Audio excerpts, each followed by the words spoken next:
빠르게 변하는 IT 세계 속 주목할 만한 이슈들을 짚어보는 시간입니다. IT 연구소, IT 커뮤니케이션 연구소 김아람 이사와 함께합니다. 안녕하십니까? 네, 안녕하세요.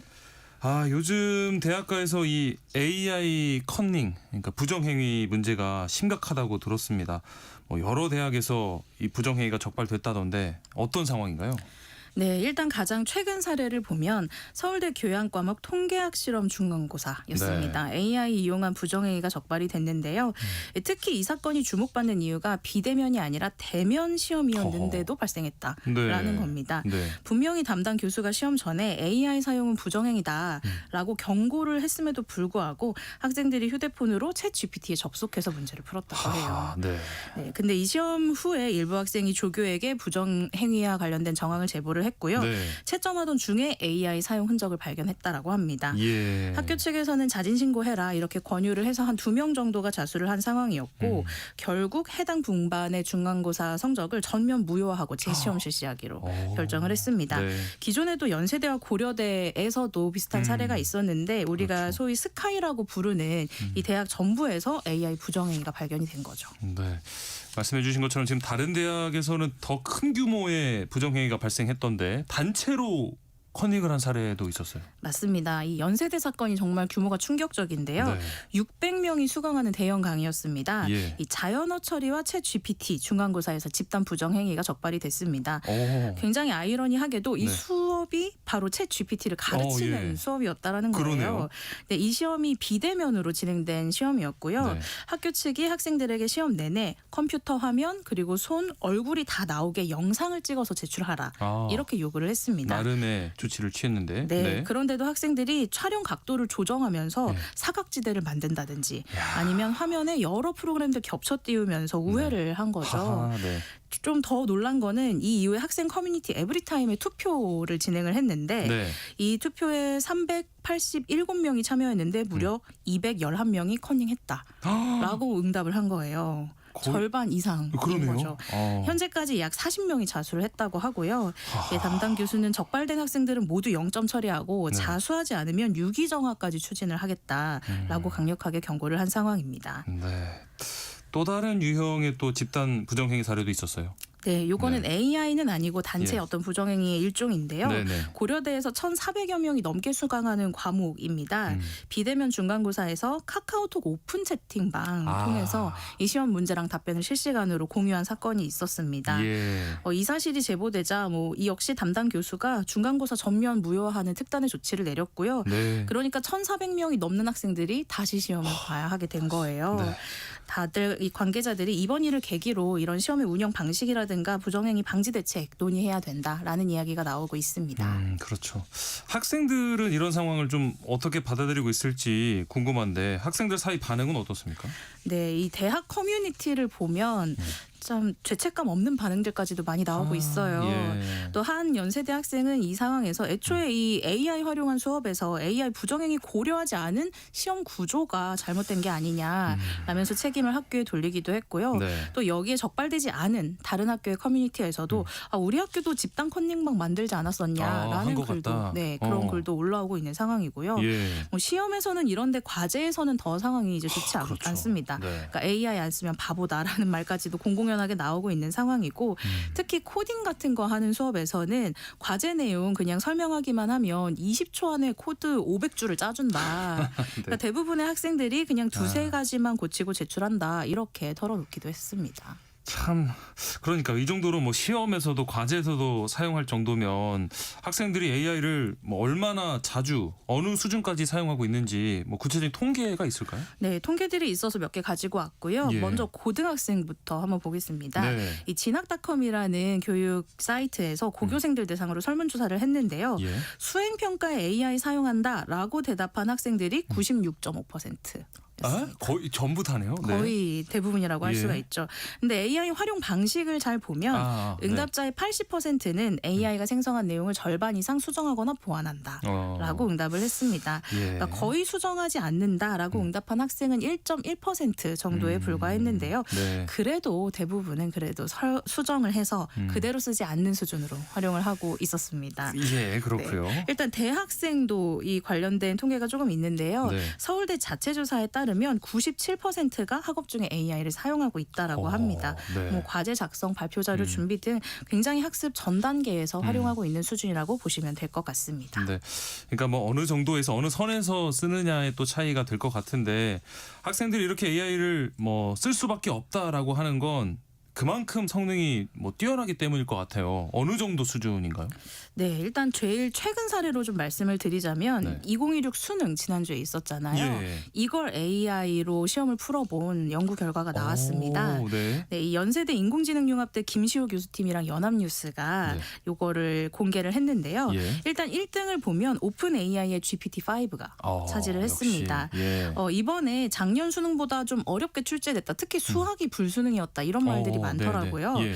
근데 여기에서 단 한 문제만 틀릴 정도였고요. 네. 또 올해에는 특히나 수학 영역이 곳곳에 고난이도 문제가 배치되어 있어 어렵다는 이야기가 많았는데도 네. 비교적 안정적인 1등급을 획득한 모습을 확인할 수가 있었습니다. 예. 또 더 무서운 건 문제 푸는 속도인 것 같아요. 아, 네. 그럴 것 같아요. 네. 일단 이 GPT-5가 국어, 영어, 수학을 전부 다 보는데 걸린 시간이 네. 15분밖에 걸리지 않았거든요. 이게 지금 몇 시간씩 걸릴 문제인데 맞습니다. 15분. 네. 네.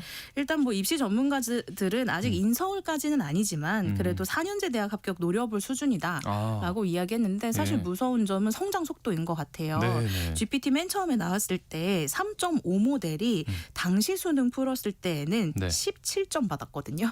아, 그래요? 네, 오. 6문제 빼고 다 틀렸었어요. 잘 못했구나. 네. 네. 근데 이게 단 2년 만에 9등급이 1등급이 되는 이런 성장 속도를 보이고 있기 때문에 무섭네요. 이런 부분들을 좀 감안을 해야 될 것 같습니다. 네. AI가 이렇게 좀 빠르게 고도화되다 보니까 뭐 교육 현장은 상당히 혼란스러울 수밖에 없을 것 같은데 그렇다고 이 문제가 뭐 비단 우리나라만의 상황도 아닐 것 같고요. 또 학교 안에서만 이런 게 벌어지는 것도 아닐 것 같은데요.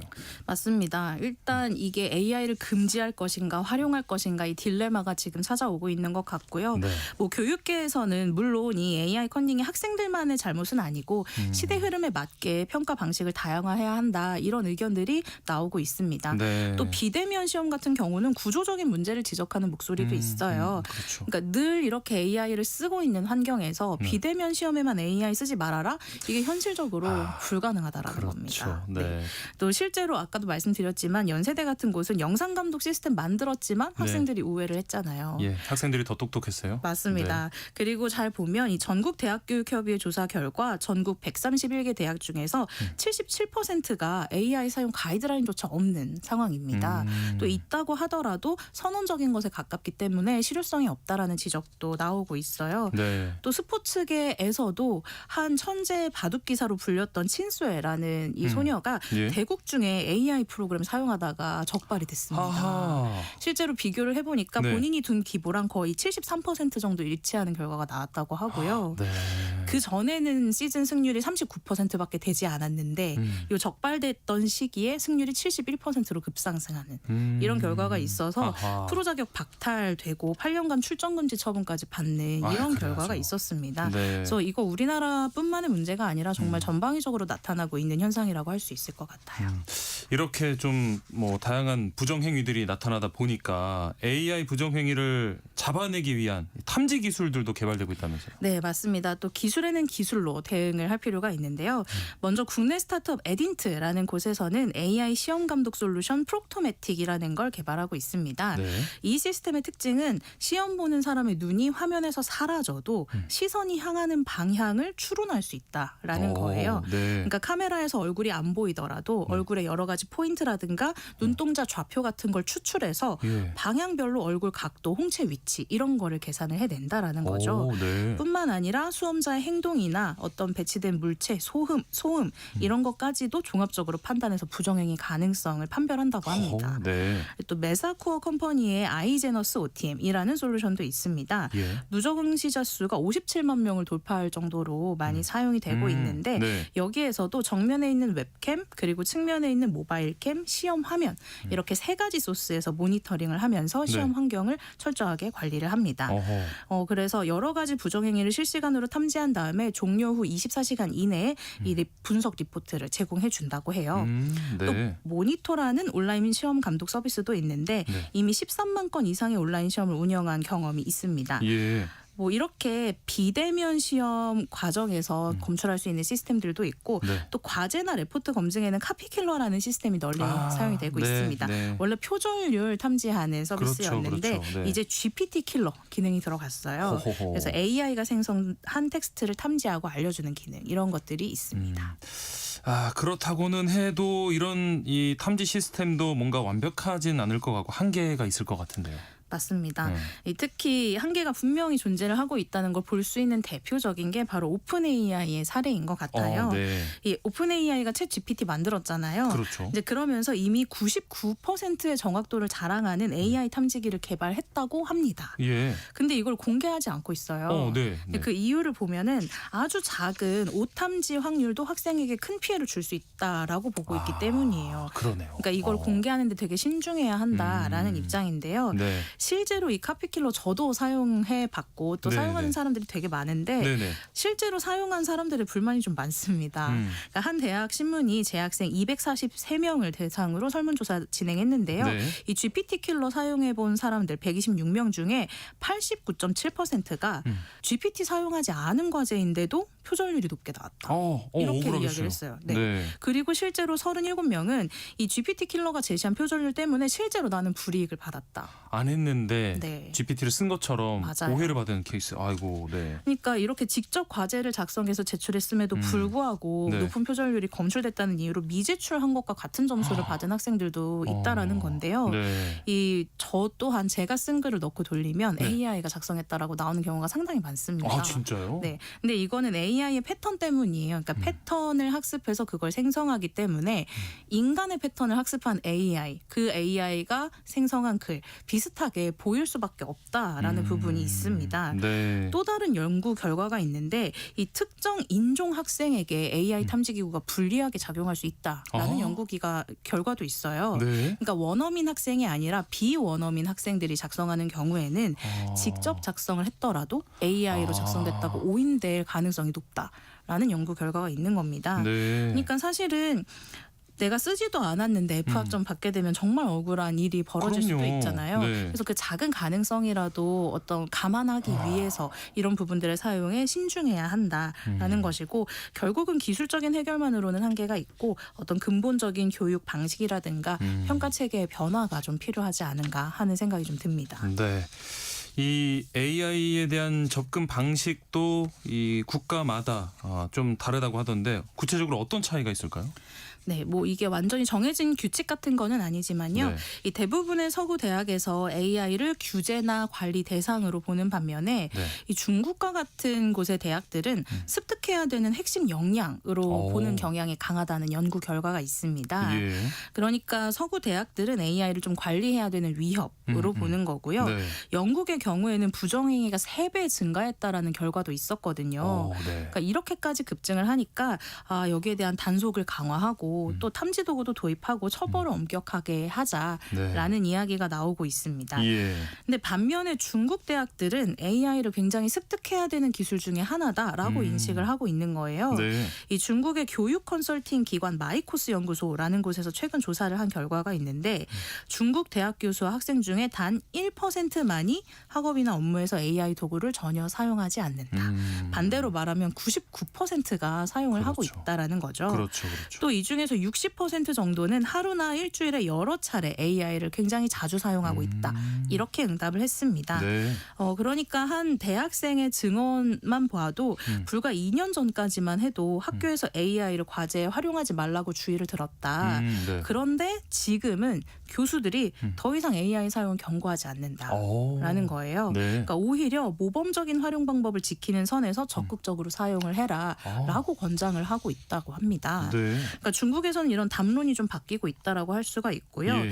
AI의 활용 역량이라든가 생산성을 강화하는 방향 그리고 글로벌 경쟁력 확보를 장려하는 방향으로 좀 옮겨지고 있다라는 것들이 보입니다. 네. 그래서 우리나라 역시 여기에서 어떤 식으로 우리 경쟁력을 확보하고 가이드라인 세울지가 좀 고민되는 지점인 것 같아요. 그러니까요. 이런 상황, 이런 분위기에서 우리는 어떻게 대응을 해야 될까요? 물론 우리도 고민이 굉장히 많고 정부에서도 교육부가 최근에 AI 윤리교육 계획을 발표를 했습니다. 네. 그래서 내년부터는 AI 관련해서 비전공 대학생도 AI 기본 소양을 갖출 수 있게 거점 국립대 중심으로 기본 교육을 강화하겠다라고 발표를 했습니다. 네. 또 앞서서 여러 가지 사례들이 있었는데 연세대도 이 AI 혁신연구원 주제로 공청회 열어서 학생과 교직원들의 의견을 좀 들을 예정이고요. 예. 근데 여기에서 전문가들이 지적하는 건 좀 더 근본적인 변화가 필요하다라는 부분이에요. 네. 교육이 결과물보다 과정 중심으로 평가 방식 바꿔야 한다. 이런 지적들이 있고요. 실제로 카이스트나 칸 아카데미아 같은 곳에서는 이런 방식으로 평가의 과정 자체, 목적 자체를 바꾸려는 시도들이 보이고 있습니다. 네. 청취자 6089님이 AI를 올바르게 활용한 학생들이 늘어나면 AI 기술 활용에 대한 활용 능력이 높아져서 긍정적인 면도 있는데 이 부정행위로 사용하는 AI 커닝 원천적으로 막을 수 있는 그런 환경 조성도 필요하다고 생각된다. 이렇게 말씀을 해 주셨습니다. 여러 면에서 이제 이야기가 나오고 기술 개발이 이루어져서 전체적인 어떤 환경과 분위기 변화가 좀 필요하다는 생각이 드네요. IT 연구소 오늘 여기까지 하겠습니다. 지금까지 IT 커뮤니케이션 연구소 김아람 이사와 함께했습니다. 오늘 말씀 고맙습니다. 감사합니다. KBS 세상의 모든 정보 1부 순서 여기서 마무리하고요.